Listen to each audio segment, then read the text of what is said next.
जय माता दी सभी को। एस्ट्रो आयु के पॉडकास्ट में आप सभी का स्वागत है। आज हमारे बीच एक red book expert Shri Mohit Agarwal जी उपस्थित है। जय माता दी। जय माता दी। ये जो साल है 2025, ये लोगों के लिए कैसा जाएगा? कुछ लोग पता नहीं क्या क्या धारणाएं बनाए बैठे हैं, तो आप जरा से क्लियर करिए। 2025 का साल किसी लोगों के लिए अच्छा भी है और हाँ। किसी लोगों के लिए खराब भी है। ओके, अच्छा किन लोगों के लिए है? अच्छा उन लोगों के लिए है जिनकी कुंडली के अंदर मंगल अच्छा है। कैसे?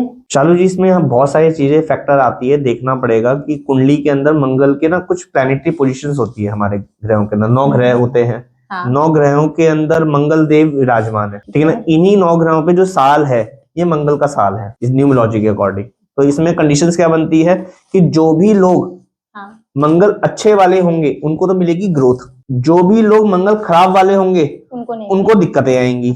दिक्कतें कैसी आएंगी?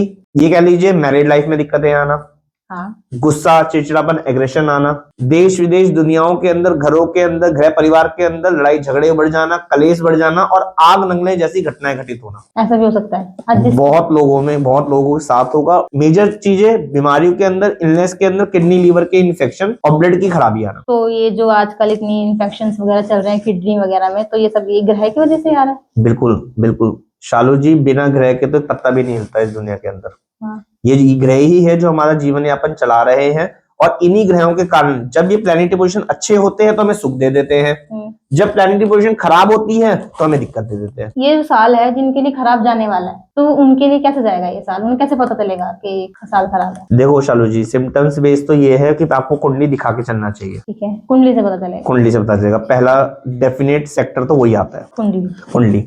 लेकिन फिर भी जो लोग घर पे बैठे हुए हैं, जिनको दर्शक घर पे देख रहे हैं इसको या समझने की कोशिश कर रहे हैं, उनको ये समझना पड़ेगा कि उनकी डे टू डे लाइफ के अंदर क्या क्या चेंजेस इस टाइप पे आ रहे हैं। जैसे कि भाई भाई का एक दूसरे से अलगाव हो जाना। अलगाव का मतलब अलग हो जाना, लड़ाई कैसे भी, चाहे प्यार मोहब्बत से अलग हो जाना, चाहे भाई की जॉब कहीं देश विदेश में लग जाना। अगर ये सेपरेशन आ रहा है तो मंगल की खराबी की पोजीशन बन रही है, पहली चीज। दूसरा, घरों के अंदर लड़ाई झगड़े बढ़ जाना, कलह बढ़ जाना, ठीक है ना। छोटी छोटी बातों पे इरिटेशन, फ्रस्ट्रेशन, गुस्सा आना, ये मंगल की खराबी। या फिर किडनी लीवर के इन्फेक्शन पकड़ लेना, ब्लड की दिक्कतें आना।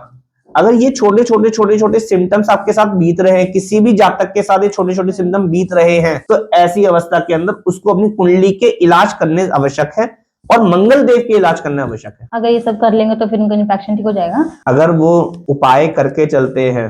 शालू जी, मैं ठीक होने की बात नहीं कर रहा, मैं तो ये कह रहा हूँ प्रॉब्लम ही नहीं आएगी। अच्छा। अगर वो उपाय करके चलते हैं तो ये समझ लीजिए बुखार आया, एक दिन क्रोसिन खाई और चले गए। उपाय में इतना करना। सही है। और जो न्यू स्टार्टअप कर रहे हैं, कि जिसको बिजनेस है कि हमें वही स्टार्ट करना है या करियर है कुछ भी है, तो ये साल उनके लिए ठीक रहेगा स्टार्ट करने के लिए? देखो, वही अगेन चीज है कि कुंडली दिखाए बिना तो ऐसी बातें करना अपशगुन कह लीजिए या गलत कह लीजिए। अच्छा। कि कुंडली दिखाए बिना, क्योंकि किसी की कुंडली में देखो बुध अच्छा बैठा हुआ होगा तो बिजनेस स्टार्टअप करेंगे, किसी कुंडली में बुध खराब होगा तो स्टार्टअप करने के बाद भी वो फेल हो जाएंगे। जिनकी कुंडली के अंदर बुध देव अच्छे विराजमान होंगे और वो इस साल नया बिजनेस करेंगे तो उनको तरक्की मिलेगी। लेकिन जिनकी कुंडली में बुध देव खराब होकर बैठेंगे तो ऐसी अवस्था में यदि वो बिजनेस करते हैं तो उनको नुकसान देखने को मिलेगा। ठीक है, अगर वो पहले से ही कुंडली कंसल्ट करा के चले तो फिर अपना 100% बेनिफिट ले सकते हैं। ठीक है।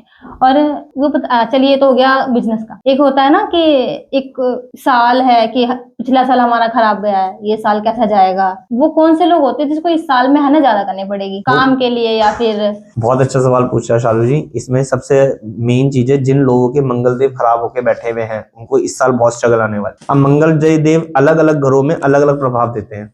जिनका मंगल मान लीजिए चौथे घर का बैठा हुआ हो, 8वें घर का बैठा हुआ हो, तो ऐसे में इंसान पराक्रमी जरूर होगा, लेकिन गुस्से वाला, चिड़चिड़ेपन वाला, घर के अंदर पैसा एकत्रित ना हो पाना, ये कह लीजिए बेवजह के फिजूल खर्चों में पैसा खर्च हो जाना, यानी कि मेहनत करने के बाद भी वो सुख नहीं पा सकता। बस मेहनत कर, सिर्फ मेहनत करेगा और पैसा दवाइयों में जाएगा, लड़ाई झगड़ों में जाएगा, कलेश में जाएगा, कोर्ट कचहरी के मामलों में जाएगा। ये है मंगल। तो मंगल देव की पोजीशन बहुत है। अब मंगल ये कह लीजिए 12वें घर के अंदर बैठा हुआ हो तो इस साल खर्चे बहुत करवाएगा, यानी कि इंसान कमाएगा बहुत, लेकिन साथ साथ खर्चे भी होंगे। मंगल देव जिसके 12वें घर के अंदर बैठे हुए, तो अलग अलग पोजीशन के अलग अलग काउंट है। मंगल देव छठे घर के अंदर किसी के बैठे हुए हो तो ऐसे में रोग, शत्रु, कर्ज, बीमारियां दे देंगे उसको, यानी कि उसको नसों से संबंधित दिक्कतें, नाभि से नीचे पैरों की समस्याएं, दांत की खराबी, जिनकी कुंडली में मंगल छठे घर में बैठा हुआ है। ठीक है, वो तो मतलब हो गया कि हाँ कि उनको पहले देखना पड़ेगा कि कैसा जाएगा, है ना। हाँ, उनको ठीक है। मेन चीज ये है कि उनको अपनी कुंडली का ज्ञान आवश्यक होना जरूरी है। ठीक है।